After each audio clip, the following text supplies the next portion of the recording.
It's officially 100 days until the new year. That's 100 opportunities to take intentional action, 100 times to recommit to your goals, and 100 days to finish the year stronger than you started. Whether you're feeling behind, stuck, or ready to sprint to the finish line, this episode is going to help you so much. I'll be sharing a step-by-step plan to help you take more effective, impactful action so you can close the year off with confidence and the momentum you need to finish the year super strong. Welcome back to the Fire Inside podcast, the podcast for ambitious, high-achieving women who want to reclaim 10 or more hours of their time so they can grow their careers, spend time on what matters most to them, and remain consistent without burning out. I'm your host, Sade Kelly, time management coach, wife, and mom, and I'm super excited about today's episode because I'm going to take you through my favorite 5 steps to finish your year out strong. Step 1 is, of course, going to be reflection. We have to start reflecting on the 265 days we've lived so far this year before we go and sprint through the 100 we have upcoming. I want you to think about what has gone well this year. What has been your wins? Also, what has been your challenges? What hasn't gone so well this year? What has worked for you? What hasn't? And I want you to think about how can you improve in the last 100 days to achieve the things you want to achieve by the end of the year. I also want you to think through what are the goals you have that are still relevant and what are the goals you have that aren't relevant anymore, because sometimes the person we were on January 1st of this year is not the person we are on September 23rd, right? We are growing and evolving every single day, and sometimes what we wanted for this year may not be exactly what we want anymore. And I think it's important to note that a lot of times people overestimate what they can achieve in 1 year, right? We're so focused on 1 year, 1 month, 1 quarter, but we underestimate what we can achieve in 5 or even 10 years. So sometimes when we're thinking about this and doing a reflection, we have to think about, okay, if this goal is no longer relevant for this year, is it relevant for the next 7 years? Is it relevant in the next 17 years? Is it relevant in the next 27 years? We can get a lot done in our lifetime if we really can get diligent about what's relevant, what makes sense to me right now. What have I been thinking about, meditating on, praying on that is showing me that I need to go in this direction? It's important to do a mixture of not just reflecting, but also having conversations with people who are closest to you, just thinking through what have you been seeing that I've been doing that's been working really well? What are the things that you spot out that I can improve on? And of course, taking opinions with a grain of salt, because at the end of the day, you can decide what you want to do and not do. But I think it's important to not only just think about our own reflection, but to get reflection and get feedback from people closest to us that we are working with or we're around most of the time, and to also really set the time to be in our faith and think about, okay, what am I feeling called to by God, and what are the ways in which I need to be switching my routine or my habits or maybe my business or my work life or even my personal life so that I can be more obedient to what I'm supposed to be doing in this season. I think it is important to take all that into consideration so that we can solidify our next steps. Now that we've done the reflection, the second step to this is to really revisit our goals. So look back and think through in more depth, what are the goals that I've achieved so far? Because sometimes a lot of us have written goals and we've actually achieved them and we haven't even checked them off. So take the time to sit down and check off any goals that you've already accomplished, celebrate them, and then think about what are the goals that you want to achieve by the end of the year? What are the things that you'd be so happy at the end of this year that you could say, hey, I achieved this year? Think about those things. Get really down to what are the maybe 1 to 2, 3 things that if I could achieve it, it would be an amazing year. It's not saying that you can't have more than 1 or 2 or 3 goals, but now that we have 100 days left, I think it's important to really drill down. I don't like to have too many goals or recommend having too many goals depending on the size of them in only a 100-day or a 90-day time frame. I think it's important for us to really get down into a nice deep focus, and that comes with knowing what is the main thing that I am focusing on. And maybe a lot of times we can find an overarching goal, this is the one thing I want to focus on, and when I focus on this one thing, then all these other things start to fall into place and they all level up to this one goal. So let's say you want to be financially free, you want to get out of debt. Maybe you need to think about, okay, what type of career or what I need to be making in my business? What type of marketing do I need to be doing? What type of sales and outreach do I need to be doing? How many sales calls do I need to be taking? What do I need to be doing in my daily life? What time do I need to be waking up? How often do I need to be exercising? What do I need to be eating, right? I want to be healthy so that I can also achieve this goal. Maybe you can find 1 overarching goal that summarizes all the smaller goals that you have, so that way those are almost like the action steps that you're taking, and they're like mini goals to like this macro bigger goal that you're trying to achieve. And for some people, that's not even going to be relevant. You're going to be like, hey, I have these 3 goals. They don't correlate. These are 3 different things I want to accomplish, or maybe there's just one thing I want to accomplish. That is up to you to decide. If you're someone who struggles to do this and not know how to prioritize your goals or prioritize your tasks, I highly recommend that you download my time management starter kit, which you can find in the show notes. And when you do so, as a bonus, what I will do is allow you to actually submit your goals to me, and I will give you real-time feedback on what's working and what you could be doing better. So if you are interested in that and you are watching this during the time when I'm allowing you to do this, please go ahead and download your time management starter kit. And once you are enrolled, then I will give you live feedback of your goals so you can really finish the year strong. But this is up to you to do. Make sure that you sit down, reflect on your goals, figure out which ones are the priority, and then go ahead and set those action plans up so you can start taking that action and you can achieve them. Now, the third step is you have to create an in-depth action plan. So I touched on this in the goals, but once you've had your goals solidified, I want you to spend the time, maybe the first 30 days, you focus on like slow execution, slowly working on the habits you want to build. Like, let's say you want to get back into the gym. Maybe you just start going to the gym for 10 minutes a day, or you go once per week, and then you eventually go twice per week, and then you go 3 times per week, and then you figure out your schedule and you're able to go 4 or 5 times per week. This is where you're gradually going to start doing things. Maybe you want to launch a new offer. Maybe during this first month, you're figuring out what the offer is, how you can start building an audience. You're building a new lead magnet to get that audience in. You're doing direct outreach and working with people and partnering so you can get people into your atmosphere too, so you can sell this offer in the next 60 days.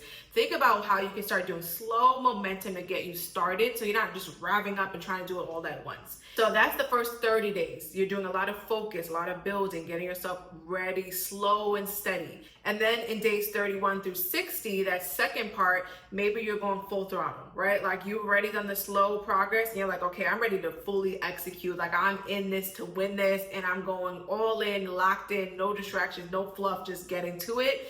And then maybe in days 61 through 100, you're not optimizing. You've started the slow progress, you've learned some things, you've executed, you've gotten some results, and then maybe you're optimizing, you're refining, you're looking back and seeing how you can do things better in the last of the year as you start to get ready to enter the new year. The whole point of this is to keep it simple, stay focused, and really remember that progress beats perfection. Step 4 is maybe you want to make this a challenge. Now, I really love challenges. I'm someone who thrives on challenges. I've just always used it to get my discipline set into place. So I would urge you, if you want to, let's do a 100-day challenge together. Like, let's actually really think about, okay, what is my top goal for the next 100 days? The one thing, just one thing that I really want to happen by the end of the year, and how can I actually make this happen? And I want you to actually just commit to it for the next 100 days. If you fall off, I want you to get back on, right? I want you to just like start over. I don't want you to think too much. If you miss one day, okay, you missed one day. Now, if you miss a second day, that became a choice, right? I want you to get back on and just keep going. I want you to recommit as many times as you need to recommit for just 100 days. Think today through the end of the year, the last day of the year, I'm just gonna keep recommitting, keep going, keep looking for resources, keep getting better.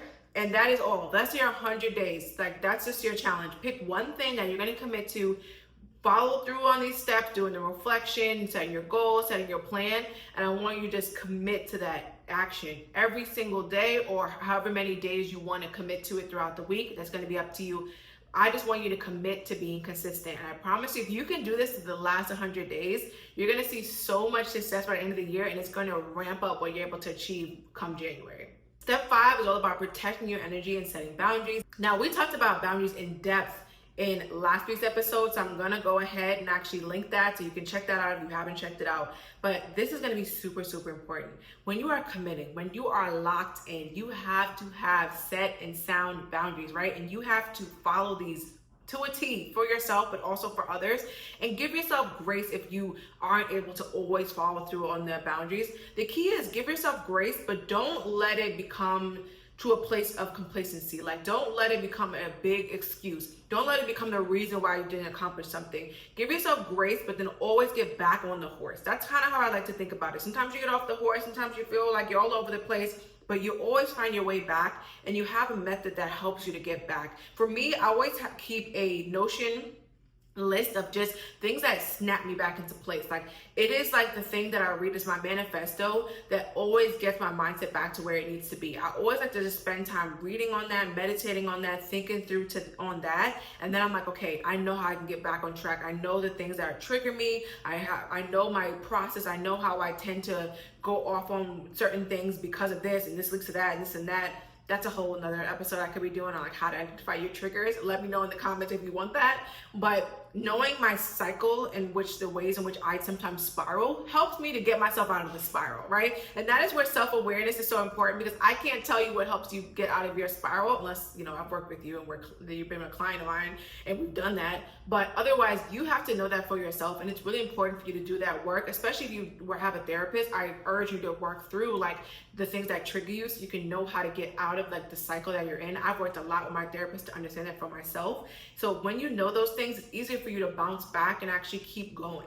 When it comes to boundaries, high level, I want you to at least make sure that you're scheduling in time for rest during your lock-in, because you can't just be hustling all the time. You need to be resting as well. I also encourage you to delegate as many things as you can, and also automate as many tasks as you can. Now with AI, there's so many ways you can automate things, make things simpler, have templates, have processes, have standard procedures that you follow. Like, let's make it super easy for us to follow through on things.